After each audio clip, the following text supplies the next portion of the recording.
sitwasyon po ngayon dito sa Plaridel. Halos hindi na matanaw ang dulo ng pila sa dami ng dumagsa kamakailan sa gym na ito sa Plaridel, Bulacan. Yan po, hanggang doon po. And pipila po sa loob, ayun. Meron daw kasi ritong namimigay ng pera. 1,000. Siyempre, binili ng pagkain. Pero kailangan nyo muna raw mag-install ng app ng kanilang kumpanya, magparehistro at saka iscan ang inyong mga mata. Sa isang kisap mata, instant pera. Kulang 2-3. Manganganak din yung asawa ko. Baka konting ipon din. Doon pa lang tayo, nag-cut-off na. Pero may ilang nababahala. Ba't mamimigay sila ng pera nang walang dahilan? May kumalat na rin po kasing mga balibalita na ibebenta po yung information. Nitong January 14, ang grupo nag-schedule ng iris scanning sa evacuation center na ito sa Bulacan, Bulacan. Kabilang sa mga pumila ang magkapatid na Elenita at Evangeline at ang 5 pa nilang mga kamag-anak. Easy money nga po talaga. Sa hirap po ng buhay, sino po ba magbibigay ng ganong halaga? Pero para makasiguradong hindi sila maluloko, Tanong-tanong muna kami. Nung sinabi na okay naman daw, magpa-register. bago pumila, in-install na nila ang app sa kanilang mga cellphone. Ito po yung apps. Ang kailangan lang naman po is yung username, currency, tapos phone number, active email po. Wala po siyang mga personal address, wala po siyang kinuwang ID. Ang ilan sa mga nagbakasakali, 3 oras na raw na nasa linya. Dahil tao dito noon, yung pila nila, lumampas pa doon. Finish po talaga namin dahil sayang po talaga. Nung nakapasok, sumalang muna sila sa orientation. Nakapag-download na po ba yung mga nasa taas? Yes! Ipinaliwanag sa kanila ang last step bago makuha ang kanilang pabuya. Kailangan muna nilang magpa-iris scan sa kung tawagin ay orb. Ang ating iris kasi, gaya ng ating fingerprints, may natatanging pattern na maaaring gamitin bilang identification o pagkakilanlan. Yung mga characteristics naman ng iris natin, meron tayong ridges at meron tayong folds. Yung kanyang arrangement, and it's very unique for each individual. Yung fingerprint kasi, meron tayong 40 markers lang. But with the iris, we can have about 250 unique markers per each individual. That's why it's very reliable when it comes to identifying the identity of each person. Nung nasa loob po ako, nagdalawang isip ako, naku, tutuloy ko ba ito? Na syempre, nagtaka din po kami na kailangan palang i-scan yung mata. Pwede pa kaming umalis or mag-back out pa. Ngunit dahil sa ipinangakong pera, kapalit lang daw ng pag-scan ng mata, Sayang din po talaga yung cash po na reward na makukuha po. itinuloy na nila ito ng pikit mata. Nainganyo rin po ako magpa-verify. Pandagdag din sa gasto sa pamilya namin. Isa-isa na silang sumalang sa orb. High-tech po talaga siya. Ang naramdaman ko na baka din po lumabo yung mata o magkaroon ng irritation.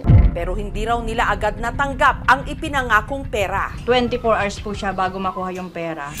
Ang kanila pala kasing reward, cryptocurrency o digital currency. Bawat token may katumbas na halaga na kailangan muna nilang i-convert bago maging cash. Ang mag-anak, pinag-install daw ulit ng app para magawa ito. Bali, dito po siya napupunta yung token po. Isisend ko lang po siya dun sa trading apps na ginagamit ko po. So, withdrawing ko po, i-convert ko po siya as USDD or parang dollar. Magsisend sa amin sa bangko. At nung i-convert daw nila ang natanggap na token sa kanilang app, Nakita na po namin yung pera namin sa cellphone namin. Eto na peso na po kada isa sa kanila nakatanggap ng mula 2,100 hanggang 2,500 pesos. Legit na legit po, 100% po. Na may makukuha po talaga kayong cash dito. At meron pa raw silang dagdag na reward na makukuha kada buwan sa loob ng 1 taon. Si Je nakatanggap ng additional na 48.50 tokens. Ang worth pa po niya is 3,460. Hahatiin pa po siya buwan-buwan hanggang maubos po itong 48.50. Napakalaking bagay na po yung makatanggap ng ganong halaga po. Kasi po may laman po akong anak. Ginamit namin ng dalawa sa puhunan na pinangtinda namin. Nag-alinlangan man kami, pero may pinuntahan naman yung pera. Yung siguro kung wala din yun, mangungutang siguro kami ng pampuhunan. Pero ang tricycle driver na si Henry, matapos sumailalim sa lahat ng requirements, ang natanggap daw niyang dagdag na 48.50 tokens na naglalaro ng mahigit 3,000 pesos. Hindi naman po na-withdraw. Baka yung account mo, mabuksan nila, di ba? Makuha yung laman ng pera mo. Baka daw gamitin sa mga modus. Kaya ang balak ngayon ni Henry, i-delete ang ininstall niyang app. Hindi na po ako aasa na may monthly ako na makukuha. Ayun po siguro yung scam para sa akin. Pinaasa lang yung tao.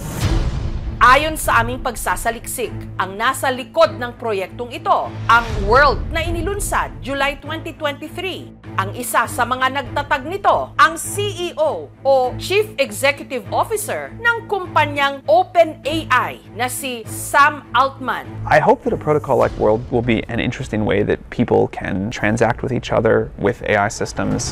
Mula nung inilaunch ang World, milyon-milyon na raw ang nag-sign up para ipascan ang kanilang mga iris, kapalit ng isang digital ID at libreng cryptocurrency o yung token na pwedeng ang papalitan at gawing pera. Pero March 2024, binan ng gobyerno ng Spain at ng Portugal ang World at ipinatigil ang pagkolekta nila ng personal data mula sa mga residente. Habang sinuspindi rin ang operasyon ng World sa Kenya, sa Africa, noong nakaraang Agosto. Ano ba talaga itong iris scan na ito na may kapalit na pera? May dapat nga bang ikapangamba ang mga nagpascan ng kanilang mga mata? Ibibenta po yung information. Ang kinatawa ng kumpanya, magsasalita na. Anong nanakawin sa iyong impormasyon? Ikaw, magpapascan ka ba ng iyong mata kapalit ng pera? Walang kukurap. Susunod na. Magpapascan ka lang ng iyong iris. May kapalit na raw mahigit 2,000 piso. Ito raw ang kondisyon, kaya ang mga taga Bulacan pumila at kinagat ito. Pinush po talaga namin dahil sayang po talaga. May kumalat na rin po kasing mga balibalita na ibebenta po yung information. Para mabigyang linaw ang mga haka-haka, nakipag-ugnayan ng aming team sa mga nangangasiwa ng proyekto dito sa Pilipinas, ang World.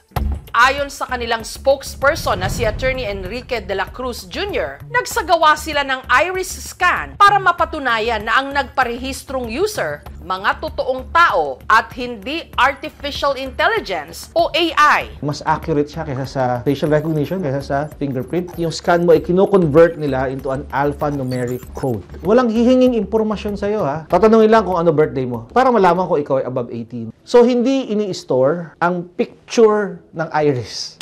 Layon daw ng World na maglunsad ng isang digital identity system. Ang sino mang magsa-sign up o lalahok sa World makatatanggap ng tinatawag nilang World Coin Token, isang uri ng cryptocurrency. Pero bakit naman kaya sila namimigay ng pera kapalit ng pag-iris scan? A marketing tool. Pag na-verify ka, pwedeng magkaroon ka ng access dun sa produkto ng World, which is the World Coin. Para sa mga hindi pamilyar, ang cryptocurrency ay digital na pera. Gaya ng tradisyonal na pera, pwede itong gamiting pambili o pang-invest. Yung value niya nag-iiba because may exchange rate. In other countries, accepted na kasi yung cryptocurrencies. Dito sa Pilipinas, parang medyo mas unknown pa eh. But we're getting there. Hindi siya scam. Makabago at hindi pamilyar, tama. Ibebenta kasi yung details nyo sa black market, kaya mas malaki kikitain nila. Safe ba yan? Yung iris scan, hindi nakalagay kung sino ka, walang pangalan, walang address. So, anong nanakawin sa iyong impormasyon? Sa ibang bansa daw is binaban. Hindi siya paglabag sa data privacy right. Voluntary ang pagbibigay at walang personal information na hinihingi. At dumaan ito sa lahat ng ahensya ng gobyerno. Samantala, ang NPC o ang National Privacy Commission naglabas ng pahayag na mag-ingat sa isinasagawang iris scan sa Bulacan. At kahit nag-issue raw sila ng Certificates of Registration sa naturang grupo, hindi raw nangangahulugan na pinahihintulutan o aprobado nila ang paraan ng data collection.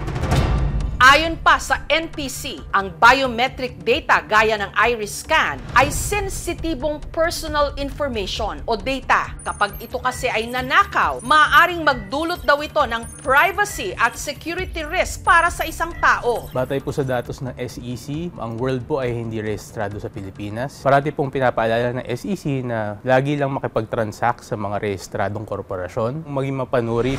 There's no need to register the company in the SEC since it is a technology provider with no business operations in the Philippines. Hindi ko siya masasabing 100% secure. Ang problema kasi dito is kung paano nila sinesecured sa database yung mga information. So kahit kasi dinilit mo siya, hindi naman siya totally deleted agad. Kasi meron tayong tinatawag na backup. So may possibility na ma-hack din siya. Wala namang problema kung ipoprovide mo yung mga personal information mo or yung iris. Ang mahalaga lang is dapat kung safe ba talaga. There was never a recorded incident na merong danger na nangyari when someone was using an iris scan. Hindi natin siya basta-bastang pinamimigay na information because it's very unique for every individual nga. So pwedeng magamit siya sa mali pagka napunta siya sa mga maling tao.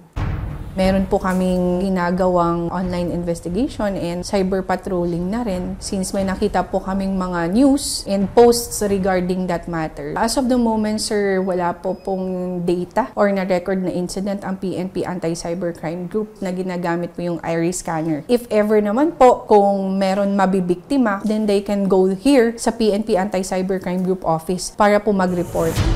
Lahat ng bagong teknolohiya nakakatakot. Sa huli, ang paraan para maproteksyonan ang ating sarili ay aralin natin bago natin gamitin.